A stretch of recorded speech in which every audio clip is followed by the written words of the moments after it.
नमस्कार दोस्तों, कैसे हैं आप लोग। उम्मीद करता हूँ खुश होंगे, मज़े में होंगे। तो दोस्तों, जैसा कि आप जानते हैं, मैं इस चैनल पर लेकर आता हूँ नए नए ऑडियो बुक्स जो होते हैं कॉमिक्स से, नॉवल से और स्टोरीज से। अगर आपको ऐसे कंटेंट पसंद है तो प्लीज़ मेरे वीडियोस को लाइक करें और चैनल को सब्सक्राइब करें, क्योंकि मैं ऐसे कंटेंट लाता रहता हूँ। तो चलिए दोस्तों, इसी नोट पर शुरू करते हैं आज की वीडियो। आज की वीडियो में मैं एक नया उपन्यास स्टार्ट करने वाला हूँ। उपन्यास का नाम है नया दिन नई लाश। ये एक सस्पेंस और थ्रिल से भरा हुआ उपन्यास है और जिसे लिखा है हमारे प्रिय सुरेंद्र मोहन पाठक जी ने। तो चलिए दोस्तों, ज्यादा देरी ना करते हुए शुरू करते हैं इस उपन्यास के पहले पार्ट को, जिसका नाम है नया दिन नई लाश। चैप्टर 1। न्यूज एडिटर राय ने अपनी कुर्सी पर पहलू बदला और फिर मेज के पार अपने सामने बैठे सुनील से बोला, सुनील, ये एकदम तुम्हारी पसंद का काम है। सुनील ने बड़े इत्मीनान से लकी स्ट्राइक का एक सिगरेट सुलगाया और फिर उसका धुआं राय की तरफ उगलता हुआ बोला, तुम तो छुट्टी पर जा रहे थे, आज शाम को जाऊंगा। कब लौटोगे? 1 महीने बाद। जा कहाँ रहे हो? कलकत्ता, रिश्तेदारी में शादी है। किसकी? मेरी भतीजी की। ओह सुनील, लानत है तुम पर, तुम साले मतलब की बात हमेशा गोल कर देते हो। मतलब की बात? हाँ, मैं तुम्हें एक काम सौंप रहा था जो एकदम तुम्हारी पसंद का है। मेरी पसंद नापसंद का बड़ा ख्याल रखने लगे हो दादा। फालतू बातें छोड़ो, वो वैसी दरिंदा आज़ाद हो गया है। तो मैं क्या करूं? तुम क्या करो? अरे उसकी कोई खोज खबर निकालो। मैं खोज खबर निकालूं? ये तो पुलिस का काम है, बकवास मत करो। अगर वो आज़ाद हो गया है तो आफत क्या आ गई, इतनी हाय हाय किस लिए? और मजाक भी मत करो। इस नगर में तुम्हारी कोई बहन बेटी होती और वो सेक्स मैनियाक, वो वैसी दरिंदा आज़ाद होता तो तुम्हें कैसा लगता? क्या पता कैसा लगता। सुनील विनोदपूर्ण स्वर में बोला, तुमने जो मिसाल दी है वो सारी की सारी ही गलत है। मेरी कोई बहन नहीं, मेरी कोई बेटी नहीं, ये सोचने की कोई बुनियाद नहीं कि वो इस वक्त राजनगर में मौजूद है। और सबसे बड़ी बात यह है कि तुम्हें इस बात का कतई कोई अफसोस नहीं है कि वो वैसी दरिंदा आज़ाद हो गया है। उल्टे तुम तो खुश हो रहे हो कि बैठे बिठाए ब्लास्ट के लिए एक सनसनीखेज खबर का सामान हो गया। राय ने बेचैनी में पहलू बदला। तुम्हें किसी इंसान की जाती ट्रेजेडी, उसके दुख तकलीफ से कोई लगाव नहीं। तुम्हें तो मतलब है उन हालात से हासिल होने वाले कॉपी से, चटपटी खबर से। मेरा दावा है कि अगर तुम्हें यह खबर लगे कि उसने आज़ाद होते ही और 3-4 नौजवान लड़कियों को बड़े ही विभत्स ढंग से कत्ल कर डाला है, या उसका भाग निकलने का उपक्रम विफल करने के लिए पुलिस ने उसे गोली मार दी है, तो तुम और भी खुश हो जाओगे। दिस इज ऑक्यूपेशनल हैजार्ड, राय बड़ी सराफत से बोला। सुनील चुप रहा। उसने सिगरेट का लंबा कश लगाया। मुझे इस बात की पूरी संभावना दिखाई देती है, राय बोला, कि वो आज़ाद होने के बाद राजनगर ही आया होगा। उसे आज़ाद हुए पूरे 48 घंटे हो चुके हैं और पुलिस को अभी तक उसका कतई कोई सुराग नहीं मिला है। सुनील, बरखुरदार, मेरा दावा है कि अगर कोई आदमी उसे खोज निकाल सकता है तो वो तुम हो। मैंने सुना है कि ये आदमी, ये वैसी दरिंदा राजीव माथुर, सुनील बोला, पहले फौज में था। ठीक सुना है तुमने, राय बोला। वहाँ भी कहते हैं कि वो मनोवैज्ञानिक केस माना जाता था। कहते हैं कि उसके दिमाग के कोई नट बोल्ट हिले हुए थे, जिनकी वजह से उसे एकदम वहशत का दौरा पड़ जाता था। ये कैसे हो सकता है? फौज में तो आदमी को बहुत ठोक बजाकर भर्ती किया जाता है। जब भर्ती हुआ होगा तब ठीक होगा। बाद में जंग के मुहाम पर मौत का तांडव लीला देखकर उसके दिमाग पर कोई बुरा असर हो गया होगा। ये कोई असाधारण बात नहीं। जंग की विभीषिका को करीब से देखने के बाद कई बार बड़े बड़े सुरमाओं के छक्के छूट जाते हैं। कईयों का तो विवेक से ऐसा नाता टूटता है कि वे जिंदगी भर नॉर्मल हालत में नहीं पहुंच पाते। इसलिए राजीव माथुर नामक इस नौजवान ने फौज से छूटने के बाद नौजवान लड़कियों को अपनी वहशत का शिकार बनाना आरंभ कर दिया। जो खूबसूरत लड़की उसके काबू में आ जाती थी वो उसी की टिक्का बोटी उड़ा देता था। तुम चाहते हो कि मैं वो काम करूं जो पुलिस जैसी व्यापक और संगठित संस्था नहीं कर पा रही थी। तुम चाहते हो कि अकेला चना भाड़ फोड़े। तुम चाहते हो कि मैं उसे तलाश करूं। अच्छा करूंगा। तुम कहते हो कि वो राजनगर में होगा, जबकि संभावना इस बात की है कि अब तक शायद वो मद्रास पहुंच चुका हो। फिर अगर वो राजनगर में है भी तो राजनगर की 40 लाख की आबादी में एक ऐसा आदमी तलाश करना कोई आसान काम है जिसकी सूरत का भी हमें कोई सही अंदाजा नहीं। हमने अखबार में उसकी तस्वीर छापी थी और उस तस्वीर में वो दिलीप कुमार लग रहा था। सुनील व्यंग्यपूर्ण स्वर में बोला, अरे तस्वीर इतनी खराब नहीं थी, उसे देखोगे तो पहचान जाओगे। ओके ओके, तुम्हें केस की बुनियादी बातें तो मालूम है ना, जैसे कि वो बच कैसे निकला था? मालूम है। उसे एक वैन पर विश्वनगर ले जाया जा रहा था। यहाँ से कोई 150 मील दूर हाईवे पर पुलिस वैन का एक्सीडेंट हो गया था। कोई ट्रक वाला शराब के नशे में धुत ट्रक चला रहा था। उसने ट्रक को सीधे पुलिस वैन में दे मारा था। ट्रक ड्राइवर की तत्काल मृत्यु हो गई थी।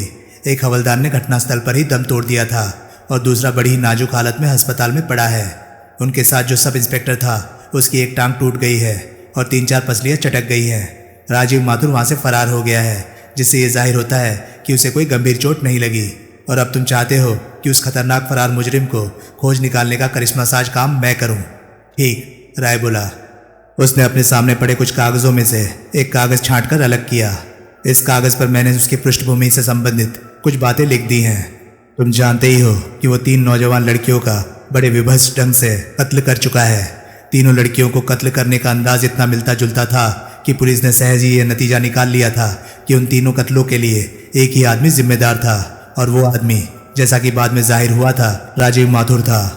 तीसरे कत्ल के बाद पुलिस उन तीनों कत्लों का संबंध राजीव माथुर से जोड़ने में कामयाब हो गई थी। तीसरी बार पुलिस ने उसे घटनास्थल पर लगभग फांसी लिया था, लेकिन वो एक पुलिस अधिकारी को गोली से उड़ाकर वहां से भाग निकलने में कामयाब हो गया था। लेकिन पुलिस ने एकदम उसका पीछा नहीं छोड़ा था। वक्ती तौर पर वो भाग निकलने में कामयाब हो गया था, लेकिन बाद में पुलिस उसका सुराग लेती लेती उसके फ्लैट पर पहुंची थी। राजीव माथुर के कपड़े उस वक्त भी खून से रंगे हुए थे और उसके पास से वो रिवॉल्वर भी बरामद हुई थी जिससे उसने पुलिस अधिकारी को गोली से उड़ाया था।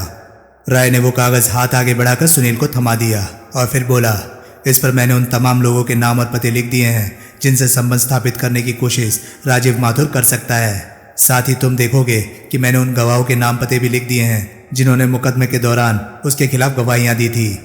सुनील ने एक खोजपूर्ण निगाह कागज पर डाली और फिर बोला, वो तमाम जानकारी तो पुलिस के पास भी होगी और मेरा दावा है कि इन तमाम लोगों की निगरानी भी पुलिस द्वारा हो रही होगी। इसके अलावा और क्या मसाला है तुम्हारे पास? राय ने एक बड़ा सा खाकी रंग का लिफाफा उसकी ओर बढ़ा दिया। इसमें केस का संक्षिप्त इतिहास और कुछ तस्वीरें हैं, इन्हें भी रख लो, शायद कुछ काम आ जाए तुम्हारे। ये तमाम चीज़ें मेरी देखी भाली है, इनमें नया कुछ नहीं है, ये जानकारी ना होने जैसी है। फिर भी तुम मुझे मूंगफली का छिलका थमा रहे हो और ये आदेश दे रहे हो कि मैं उस दाने को तलाश करके लाऊं जो कभी उसके भीतर था। अरे बाबा, कुछ हाथ पांव तो हिलाओ। बड़ी हद यही होगा ना कि तुम उसे नहीं तलाश कर पाओगे। ना सही, लेकिन एक दिलचस्प कहानी तो फिर भी हासिल हो ही सकती है। एक खतरनाक अपराधी भाग निकलता है। अब उन गवाहों के प्राण कांप रहे होंगे जिन्होंने उसके खिलाफ अदालत में गवाहियां दी थी। उसके पुराने यार दोस्त इस ख्याल से परेशान हो रहे होंगे कि वो उनसे कोई मदद हासिल करने के लिए उनके पास ना पहुंच जाए। उसकी एक बहन है जो उसकी सलामती के लिए भगवान से दुआएं मांग रही होगी। एक भूतपूर्व पत्नी है जो पता नहीं क्या महसूस कर रही होगी। ठीक है, सुनील उठता हुआ बोला, मैं हांडी चढ़ा देता हूँ। कुछ पक गया तो प्लेट में सजाकर तुम्हारे सामने पेश कर दूंगा। मेरे सामने नहीं, असिस्टेंट न्यूज़ एडिटर किरमानी के सामने। मैं तो छुट्टी पर जा रहा हूँ, रिमेंबर। तुम्हारी गैरहाजिरी में तुम्हारी जगह वो बेहुदा आदमी काम करेगा। सुनील, लानत है। अरे भाई, खैर, हैप्पी जर्नी दादा, wish you all the best. Thank you, लेकिन खोखा, किरमानी से कोऑपरेट करना। अच्छा, अब 500 रुपये दिलवाओ। किस बात के? खर्चे पानी के। 500 रुपये? मरो मत, जो बचेंगे वापस कर दूंगा। कल किरमानी से कहना, वो दिलवा देगा। नहीं, आज ही दिलवा कर जाओ, मैं उसके मुंह नहीं लगना चाहता। वो खामखा बाल की खाल निकालने बैठ जाएगा। ओके। राय ने एक वाउचर बनाया और उसे थमाता हुआ बोला, कैशियर से ले लेना। थैंक यू, सुनील बोला। वो वाउचर हाथ में लिए न्यूज़ एडिटर राय के कमरे से बाहर निकल गया। राय से हासिल हुई जानकारी के अनुसार राजीव माथुर की बहन का नाम मालती था और वो पार्क स्ट्रीट में स्थित एक हॉस्टल में रहती थी। उस हॉस्टल में अकेले रहने वाले कामकाजी स्त्री पुरुषों को साप्ताहिक किराए पर कमरे मिलते थे। सुनील एक 3 व्हीलर स्कूटर पर सवार होकर हॉस्टल के सामने पहुंचा। जब से उसकी 7.5 हॉर्स पावर की नायाब मोटरसाइकिल का स्वर्गवास हुआ था, सवारी की उसे बड़ी दिक्कत थी। कुछ दिन उसने अर्जुन का स्कूटर चलाकर देखा था और कुछ दिन अपने ऑफिस के ही एक अन्य कर्मचारी के बुलेट मोटरसाइकिल भी उसने चलाई थी, लेकिन उन दोनों ही सवारियों में उसका मन नहीं रमा था और वो फिर टैक्सी स्कूटरों के चक्कर में पड़ गया था। कभी कभार कोई खास जरूरत होने पर वो रमाकांत की कार भी मांग लाता था। उसकी मोटरसाइकिल वर्कशॉप में पड़ी थी और उसके अपने पैरों पर खड़े हो पाने की उम्मीदें बहुत कम दिखाई दे रही थी। एक तो मोटरसाइकिल का वैसे ही ऐसा भुरता बना था कि वो कबाड़ का ढेर लगने लगी थी। दूसरे उसके पुर्जे भारत में उपलब्ध नहीं थे। वही मोटरसाइकिल उसे कभी दोबारा चलाने के लिए नसीब होगी, सुनील को इसकी बहुत कम संभावना दिखाई दे रही थी। सुनील ने देखा हॉस्टल की इमारत से थोड़ी दूर एक जीप खड़ी थी। जीप निश्चय ही पुलिस की थी, लेकिन भीतर जो 2 आदमी मौजूद थे वे पुलिस की वर्दी में नहीं थे। सुनील उनमें से एक को पहचानता था। वो एक असिस्टेंट सब इंस्पेक्टर था। उसका नाम लूथरा था। सुनील ने उसे इंस्पेक्टर प्रभुदयाल के साथ अक्सर देखा था। सुनील लंबे डग भरता हुआ जीप के पास पहुंचा। भाई साहब, वो विनीत स्वर में बोला, मैं इस शहर में नया हूँ, क्या आप मुझे किसी खूबसूरत लड़की के घर का पता बता सकते हैं? फूट जाओ, लूथरा कठोर स्वर में बोला। फूटने के स्थान पर सुनील जीप में उसके बगल में बैठ गया। उसने अपनी जेब से लकी स्ट्राइक का पैकेट निकाला और उसको झटका देकर 2 सिगरेट आधे बाहर निकाले। उसने पैकेट लूथरा की तरफ बढ़ाया। लूथरा ने हिचकिचाते हुए एक सिगरेट ले लिया।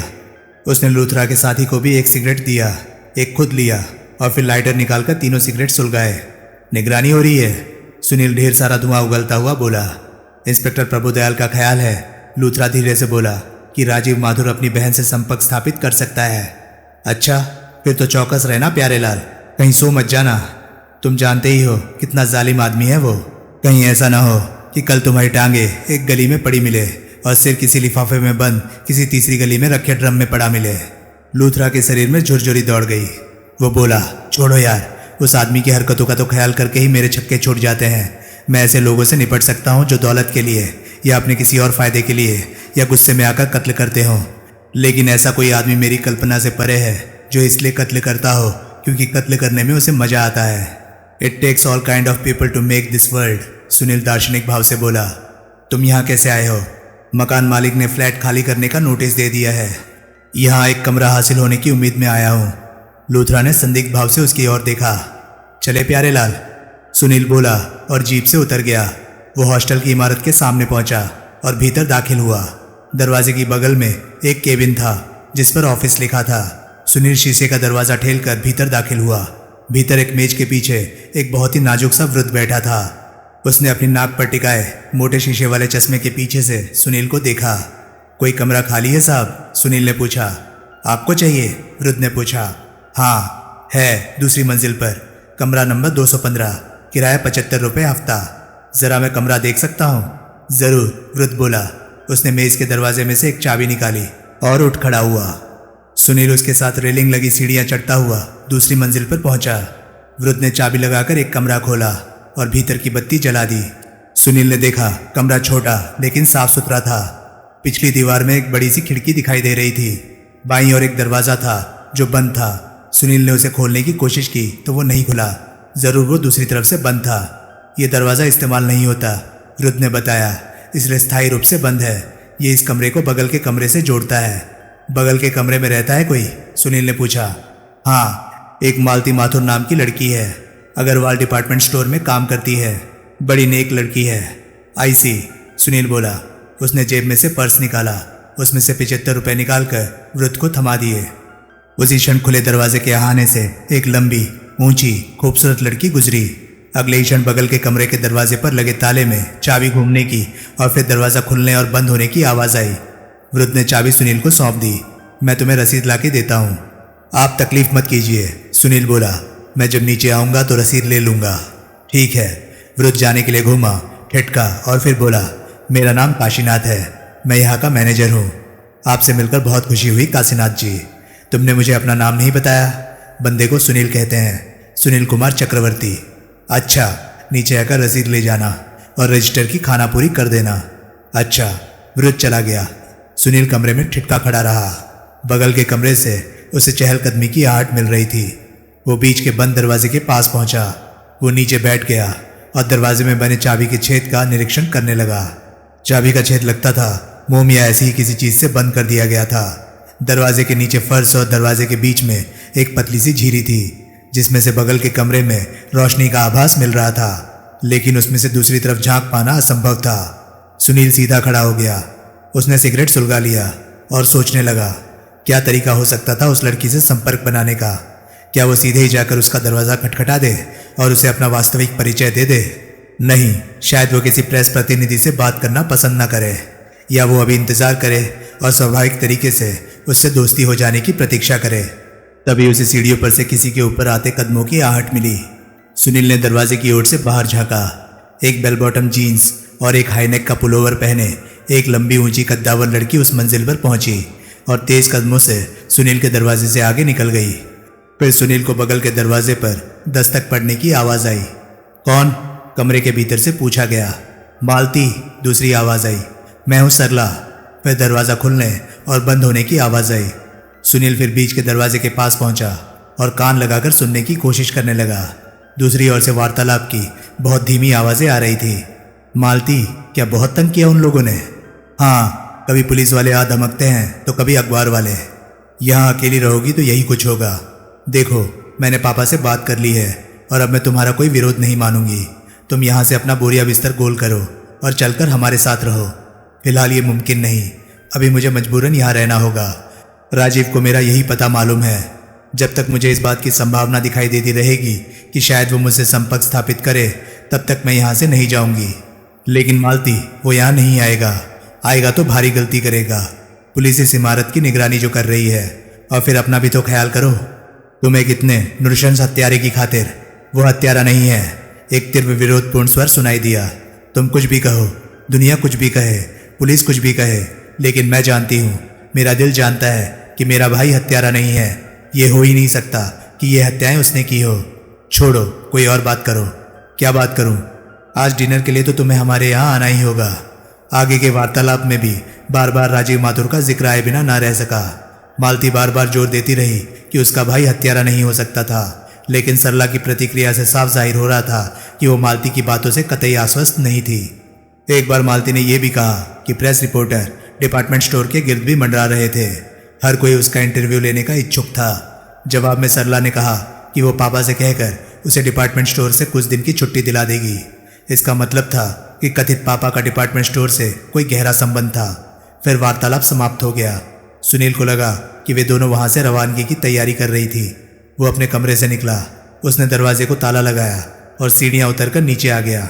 नीचे हॉल में ऑफिस के बाहर ही एक ऊंचे स्टूल पर एक टेलीफोन डायरेक्टरी के ऊपर टेलीफोन रखा था। सुनील ने टेलीफोन के नीचे से डायरेक्टरी खींच ली और उसके पन्ने पलटने लगा। तभी दोनों लड़कियां नीचे पहुंची। मालती को तब उसने गौर से देखा। वो एक सादी सी साड़ी पहने थी और ऊपर एक गर्म शॉल लपेटे थी। उस सादे परिधान में भी वो निहायत खूबसूरत लग रही थी। उसके चेहरे से परेशानी टपक रही थी और आंखों में उदासी का भाव था। बेल बॉटम जीन और हाई नेक के पुलोवर वाली दूसरी लड़की हाव भाव से बड़ी चंचल और शौक लग रही थी। खूबसूरत वो भी कम नहीं थी। उसके कानों में हीरो के टॉप्स थे और बाएं हाथ की दोनों उंगलियों में हीरे की अंगूठियां थी जो उसके रईसी की चुगली कर रही थी। दोनों लड़कियां सुनील की ओर आंख भी उठाए बिना इमारत से बाहर निकल गई। वक्ती तौर पर मालती से संपर्क स्थापित हो पाने की संभावना खत्म हो गई। बाद में सरला के घर पर डिनर का भी जिक्र हुआ था। क्या पता रात को भी मालती वहीं रह जाए। सुनील ने राय की दी हुई लिस्ट निकाली। इसमें राजीव माथुर के एक दोस्त का जिक्र था जो फौज में उसके साथ नौकरी कर चुका था। नाम था महेंद्र भटनागर और पता था 14 मेहता रोड। सुनील ने उससे संपर्क स्थापित करने का निश्चय किया। उसने ऑफिस से किराए की रसीद हासिल की और वहां से बाहर निकल आया। 14 मेहता रोड एक विशाल इमारत थी जिसमें प्रत्यक्ष कई किराएदार रहते थे। मुख्य द्वार के बगल में कितनी ही नेम प्लेट लगी हुई थी। सुनील ने उनमें से महेंद्र भटनागर का नाम तलाश किया। नेम प्लेट के अनुसार उसका फ्लैट पहली मंजिल पर था। वो मुख्य द्वार से भीतर दाखिल हुआ और सीढ़ियों के रास्ते पहली मंजिल पर पहुंचा।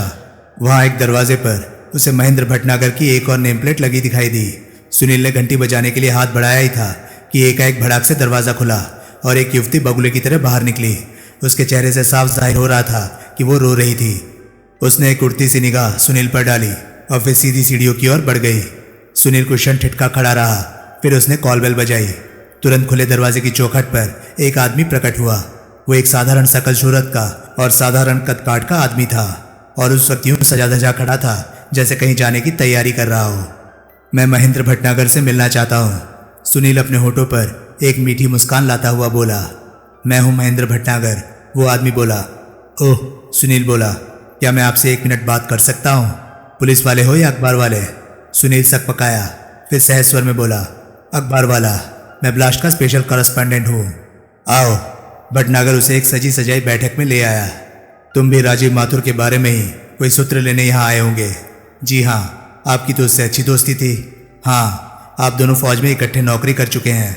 हाँ। फौज की वो दोस्ती बाद में भी जारी रही थी। फौज जितनी गहरी नहीं, वो तो बेहद सिरफिरा आदमी है। ऐसे आदमी से दोस्ती रखना कोई आसान काम है? सिरफिरे आदमी से आपका क्या मतलब है?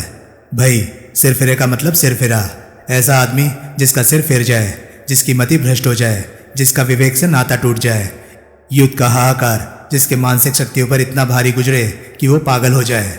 क्या वो भावुक प्रवृत्ति का आदमी था? पता नहीं कैसा आदमी था, लेकिन कभी कभी तो वो ऐसी हरकतें करता था कि मैं सोचने लगता था कि उसे पागल खाने में होना चाहिए था। फौज में या बाद में भी? फौज में। हाल ही में आपकी उससे अच्छी मेल मुलाकात थी? नहीं, कोई खास मुलाकात नहीं होती थी। देखिए, दरअसल मैं ये जानना चाहता हूँ कि अब जबकि वो पुलिस के चुंगल से निकल भागा है तो क्या ऐसा हो सकता है कि वो शरण लेने के लिए आपके पास आए? मेरे पास क्यों? इसलिए क्योंकि किसी के पास तो उसने जाना ही है। ऐसी स्थिति में ऐसे फरार अपराधी से यही उम्मीद की जाती है। मुझे उम्मीद नहीं कि वो मेरे पास आए। आप उसकी बहन को जानते हैं? मिल चुका हूँ, लेकिन कोई मेल मुलाकात नहीं है। इतना ही जानता हूँ कि उसे कहीं देखूँ तो पहचान लूँगा। वो कहती है राजीव माथुर निर्दोष है। बहन जो ठहरी, बहनें ऐसी ही होती है। यानी कि उसकी इस धारणा में कोई दम नहीं।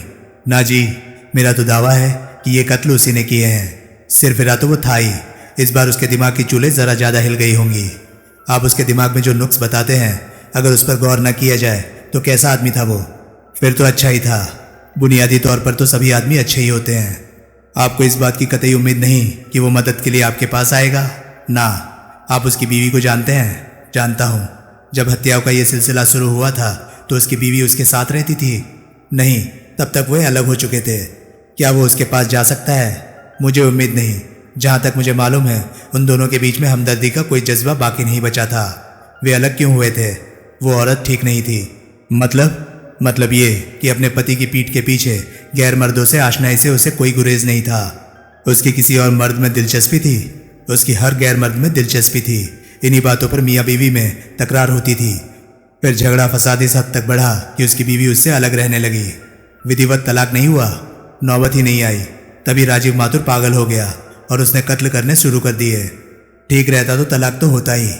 क्या बीवी की बेवफाई का उसके पागलपन से कोई रिश्ता हो सकता है? शायद हो, शायद ना हो। मैं कुछ नहीं कह सकता इस बारे में। तभी सुनील की निगाह सामने मेज पर रखे एक अखबार पर पड़ी। वो अखबार का सांध्य संस्करण था और उसके मृत पृष्ठ पर सुर्खी दिखाई दे रही थी। पार्क में युवती की कटी हुई टांग पाई गई। सुनील ने अखबार उठा लिया और सुर्खी के नीचे छपा विवरण पढ़ा।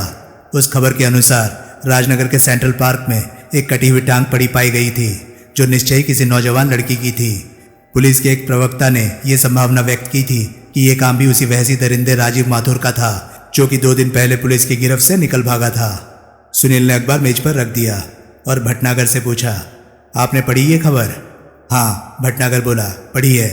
इस बारे में क्या ख्याल है आपका? इस बारे में मेरा कोई ख्याल नहीं। आपकी निगाह में यह काम भी राजीव माथुर का हो सकता है? सुनील एक क्षण ठिठका और फिर बोला, और नहीं भी हो सकता। भटनागर ने उत्तर नहीं दिया। आपको इस बात की संभावना दिखाई नहीं देती, लेकिन फिर भी अगर राजीव माथुर आपके पास पहुंच जाए तो आप क्या करेंगे? मैं उसे जल्दी से जल्दी पागल खाने पहुंचाने का इंतजाम करूंगा। यानी कि आप उसकी कोई मदद नहीं करेंगे? ये मदद ही है उसकी। उसको पागल खाने पहुंचाना उसकी मदद करना ही है। आपका क्या ख्याल है, अगर वो आज़ाद होने के बाद आपके पास नहीं आएगा, अपनी बीवी के पास नहीं जाएगा, तो कहाँ जाएगा? मेरा इस बारे में कोई ख्याल नहीं। मेरी ओर से जहन्नुम में जाए वो। और अगर वो... देखो, भटनागर एकाएक उठ खड़ा हुआ। अब खत्म करो ये किस्सा। तुम मुझसे 1 मिनट बात करना चाहते थे, अब 10 मिनट हो गए हैं, लेकिन अब तुम खामखा गले पड़ रहे हो। सुनील उठ खड़ा हुआ। मेरा पेशा ही ऐसा है भाई साहब, वो बोला। लोगों के खामखा गले पड़ना मेरी नौकरी का हिस्सा है। भटनागर चुप रहा। बहरहाल मुझसे बात करने का शुक्रिया, सुनील बोला। हासिल चाहे कुछ भी ना हुआ हो, लेकिन फिर भी शुक्रिया। सुनील ने उसका अभिवादन किया और उसके फ्लैट से बाहर निकल गया। महेंद्र भटनागर के घर से निकलकर सुनील सीधा प्रेस क्लब पहुंचा। वहां उसने बार के सामने एक ऊंचे स्टूल पर ललित को जमा पाया। ललित ब्लास्ट के विरोधी अखबार क्रॉनिकल का रिपोर्टर था। सुनील उसकी बगल के स्टूल में बैठ गया। आओ गुरुजी, ललित हर्षित स्वर में बोला। क्या पकड़ा है? तुम सुनाओ, सुनील बोला। पहले गला तर कर लो। सुनील ने बारटेंडर से विस्की का एक पैग हासिल किया और एक सिगरेट सुलगा लिया। ललित फिर उसने पूछा, सेंट्रल पार्क में जो टांग पाई गई थी उसके बारे में क्या खबर है? कोई खास खबर नहीं, ललित बोला। एक टांग थी, वो जनाना टांग, पाँव में सैंडल तक मौजूद थी। उसका उस वैसी दरिंदे राजीव माथुर से कोई रिश्ता? ओहो, तो ये बात है। तुम राजीव माथुर की तलाश में लगे हुए हो। कुछ हाथ लगा? अभी नहीं, तुम टांग की बात करो। टांग की क्यों? समूची छोकरी की बात सुनो। सिर्फ एक टांग से क्या होता है? टांग मुर्गे की होती तो कुछ बात भी थी। तब एक टांग से भी कुछ आटा दलिया हो सकता था, लेकिन औरत की एक टांग से किसी को कुछ हासिल हुआ हो, ऐसा मैंने आज तक नहीं सुना। मजाक मत करो भाई। वो एक पुरानी धुरानी टांग थी जो काफ़ी अरसे से सेंट्रल पार्क में पड़ी थी, लेकिन किसी की निगाह में नहीं आई थी। पुलिस वालों का कहना है कि वो 2-3 दिन पहले अर्थात राजीव माथुर के फरार होने से पहले जनाना जिस्म से काटकर अलग की गई थी। चाहे वो राजीव माथुर ना हो, लेकिन ये काम किसी वैसी आदमी का ही हो सकता है। दुनिया घुटन, वितुषणा और संतरास के जिस दौर से गुजर रही है, उसमें किसी अच्छे भले आदमी का अपना मानसिक संतुलन खो बैठना कोई बहुत बड़ी बात नहीं। तुम ठीक कह रहे हो। तुम भी वैसी दरिंदे की टोह में हो? हाँ। उसके पुराने ठिकाने टटोलते फिर रहे हो? हाँ। कुछ हाथ लगा? नहीं। तुम्हारे? यहाँ भी यही हाल है। मैंने अग्रवाल डिपार्टमेंट स्टोर में मालती से संपर्क स्थापित करने की कोशिश की थी। पट्टी ने मुझसे बात तक करना गवारा नहीं किया। ऊपर से धमकी दे दी कि अगर मैं उसे और तंग करूंगा तो वह दरबान को बुलाकर मुझे स्टोर से बाहर निकलवा देगी। फिर मैंने कुछ ऐसे आदमियों को टटोलने की कोशिश की थी जिन्होंने मुकदमे के दौरान राजीव माथुर के खिलाफ गवाही दी थी। उनमें से एक तो कहीं गायब ही हो गया है। बाकी राजीव माथुर के नाम से थर थर कांपने लगते हैं। वे समझते हैं कि अब क्योंकि राजीव माथुर आज़ाद हो गया है, इसलिए वो अपने खिलाफ बोलने वाले तमाम लोगों के टुकड़े टुकड़े करके ही मानेगा। इसलिए अब वे लोग दोबारा उसके बारे में जुबान तक खोलने को तैयार नहीं हो रहे हैं। आखिर में मैं थक हार कर यहाँ चंडू खाने में आ गया हूँ। आई सी। तुम कहाँ हो आए हो? मैं तो केवल उस दोस्त महेंद्र भटनागर से मिला हूँ, लेकिन कहा ना, हाथ कुछ नहीं लगा। यहाँ से उठने के बाद मैं उसकी भूतपूर्व पत्नी को टटोलने जाऊँगा। तुम भी चलते हो? वो कौन है और कहाँ मिलेगी? उसका नाम रीता है। बड़ी कुत्ती चीज़ है। मुगल बाग में स्थित सफीना रेस्टोरेंट में कैबरे करती है। 9:30 बजे उसका मेला शुरू हो जाता है। एक पैग और पीते हैं, फिर चलते हैं। तब तक 9:30 बज जाएंगे। ठीक है। 9:30 बजे वे दोनों क्लब से निकले और ललित के स्कूटर पर सवार होकर सफीना पहुंच गए। सफीना एक नया बना बड़ा तड़क भड़क वाला रेस्टोरेंट था। एक कोने में एक फर्श से तनिक ऊंचा प्लेटफॉर्म था जिस पर उस समय एक 4 आदमियों का बैंड मौजूद था और एक लड़की कैबरे डांसरों के स्टैंडर्ड हाव भाव दिखला रही थी। वे दोनों एक खाली टेबल तलाश करके उस पर बैठ गए। ये रीता है? सुनील ने पूछा। नहीं, ललित ने बताया। तभी एक वेटर वहां पहुंचा। मिस रीता की परफॉर्मेंस कितनी देर में शुरू होगी? ललित ने पूछा। कोई आधे घंटे बाद साहब, वेटर आदरपूर्ण स्वर में बोला। ललित ने अपना पर्स निकाला और उसमें से एक करारा सा 5 का नोट छांट कर बाहर निकाला। नोट उसने वेटर की तरफ बढ़ा दिया। वेटर ने असमंजसपूर्ण नेत्रों से उसकी तरफ देखा। मिस रीता को हमारा सलाम बोलो, ललित बोला। उसे कहो कि अगर वो हमारे साथ बैठकर एक जाम पी लेगी तो हमें बड़ी खुशी होगी। वेटर ने नोट ललित की उंगलियों से खींच लिया। अगर वो आ जाए तो हमारे लिए स्कॉच और उसके लिए उसकी पसंद का ड्रिंक ले आना। ना आए तो हमारे लिए स्कॉच तो ले ही आना। यस सर, वेटर बोला और वहाँ से चला गया। वो आ जाएगी? सुनील ने पूछा। मेरी वजह से तो शायद ना आए, ललित बोला, लेकिन तुम्हारी वजह से आ जाएगी। मतलब? खूबसूरत लड़कों को देखकर उसकी लाट टपकने लगती है। उसकी इन आदतों की वजह से ही तो उसकी राजीव माथुर के साथ तलाक की नौबत आई थी। मैंने कहा नहीं था, बड़ी कुत्ती चीज़ है। तुम्हारा तो वो हलवा बनाकर खा जाना चाहेगी। ओह शट अप, मैं सच कह रहा हूँ। अच्छा। और फिर अभी उसकी परफॉर्मेंस में आधा घंटा बाकी है। मुझे पूरा विश्वास है अपना खाली वक्त दुकानदारी में इस्तेमाल करने में उसे ऐतराज़ नहीं होगा। तब स्टेज पर कैबरे समाप्त हुआ। एक झीना सा अंडरवियर और अंगिया पहने कैबरे डांसर वहाँ से रुखसत हो गई। थोड़ी देर बाद मेजों के बीच में आगे पीछे चलती 2 लड़कियां उनकी तरफ बढ़ी। सुनील आगे चलती लड़की को देखकर चौंका। वो वही लड़की थी जिसे उसने महेंद्र भटनागर के फ्लैट में रोते हुए निकलते देखा था। आगे वाली रीता है, ललित धीरे से बोला। सुनील ने सिर हिलाया। रीता के पीछे जो लड़की आ रही थी वो वही थी जो थोड़ी देर पहले स्टेज पर कैबरे करके हटी थी। उस वक्त वो एक गले से लेकर टखनों तक पहुंचने वाली मैक्सी पहने थी। वे पास पहुंची। ललित और सुनील ने उठकर उनका स्वागत किया। फिर चारों जने बैठ गए। रीता ने अपनी सहेली का नाम रोजी बताया। वेटर सुनील और ललित को विस्की और रीता और रोजी को शैंपेन कॉकटेल सर्व कर गया। ये हमारा परम सौभाग्य है, ललित एक कान से लेकर दूसरे कान तक मुस्कुराता हुआ बोला, कि आपने हमारे निमंत्रण को ठुकराया नहीं। लेकिन मिस्टर ललित, हमारे पास केवल 10 मिनट हैं, रीता बोली। बहुत होते हैं 10 मिनट। 10 मिनट में तो नेपोलियन 2 बार जंग हार सकता था। वो हंसी। सुनील सोचने लगा कि अगर उस लड़की ने वहाँ 10 मिनट ही रुकना था तो उसके कॉकटेल शैंपेन की कीमत जितनी जानकारी ऐंठने की तो कोशिश की ही जानी चाहिए थी। और ये काम अपना वास्तविक परिचय दिए बिना संभव नहीं था। आप जान ही गई होंगी, एकाएक सुनील बोला, कि हम दोनों प्रेस रिपोर्टर हैं। ललित क्रॉनिकल से संबंधित है और मैं ब्लास्ट से। ललित ने कहर भरी निगाहों से सुनील की तरफ देखा। शायद वो अपना वास्तविक परिचय दिए जाने के हक में नहीं था। जान तो नहीं गई थी, रीता बोली, लेकिन अब जान गई हूँ। अपने पति की खौफनाक हरकतों की वजह से तो आपको भारी जिल्लत का सामना करना पड़ा होगा। सुनील बोला। मेरे लिए डूब मरने का मुकाम था, रीता बोली। मैं तो ये सोचकर ही थर्रा जाती हूँ कि इतने अरसे मैं एक शैतान की बीवी बनी रही। वाह, ललित हर्षित स्वर में बोला। क्या सुर्खी है, क्या रेडीमेड सुर्खी है। मैं एक शैतान की बीवी बनी रही, लाख रुपए की सुर्खी सूझी है। तुम्हारी क्या राय है सुनील? 2 टके की सुर्खी है, सुनील मुंह बिगाड़ कर बोला। तो दोस्तों, ये था नया दिन नई लाश नॉवल का पहला पार्ट। आपको ये पार्ट कैसा लगा प्लीज़ कमेंट सेक्शन में मुझे ज़रूर बताएं। और अगर आपको वीडियो पसंद आ रहे हो तो प्लीज़ उन्हें लाइक कीजिए और चैनल को सब्सक्राइब कीजिए, क्योंकि मैं ऐसे कंटेंट लाता रहता हूँ। तो चलिए दोस्तों, मैं मिलता हूँ अब आपसे अगली वीडियो में। तब तक के लिए नमस्कार, गुड बाय। सेफ रहिए, खुश रहिए, मज़े करिए।